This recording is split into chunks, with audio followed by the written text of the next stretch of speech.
Hey, we're here today on realagriculture.com. We are at the NCBA convention in San Antonio. We're here with regular contributor Ann Dunford. Welcome today, Ann. Good to be here, Sean. Okay, Ann, we've been here for 3 days, full of trade show, committee meetings, some fun. What is kind of one of the main themes that you've seen out of, or topics that have come out of this week for you? Well, for a person that's come to this conference for over 20 years now, it's been interesting to watch every year. Sometimes there's some significant Canada-US issues. Some years you are careful who you bump into. This year, for a change, for a long time now, one of the first years where Canada issues flying really under the radar screen. We've talked about cool with some of the other interviewers, I believe, and it's at the WTO process. There's really not much to talk about in cool. It's something that is very important that we need to get dealt with, but as far as the current issue that is coming up in meetings today, very, very little going on from that political aspect. From my standpoint, this is my first NCBA convention.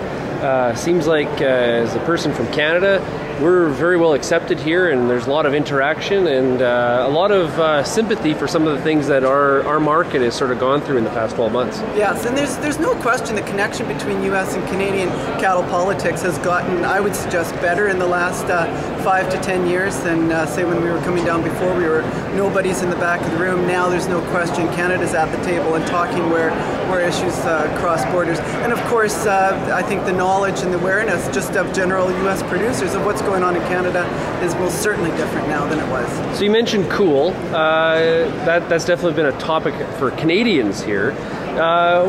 Give us an example of the impact that it's sort of had now. This week's a classic, Sean, because as we well know, the Alberta market, Saskatchewan fat cattle market ran into some big trouble this week. Prices dropped into the low 70s and some bids even into the mid 70s for averages, but even into the low 70s for some bids.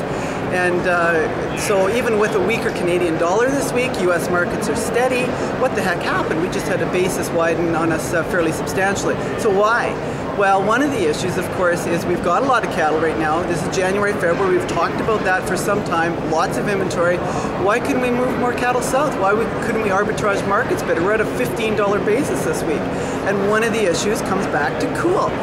Canadian packers or U.S. packers can only process so many, or they've chosen to only process so many Canadian cattle, and so therefore we've got certain days we filled them up, and now we're in an oversupply situation. Nowhere to go.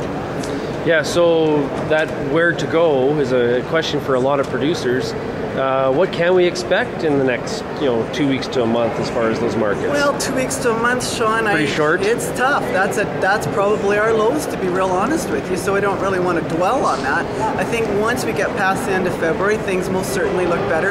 We even saw that in the cattle facts information today, that the placed against numbers once we get out past February are certainly tighter. So by that point in time, maybe these Northwest U.S. packers are going to need a few more cattle.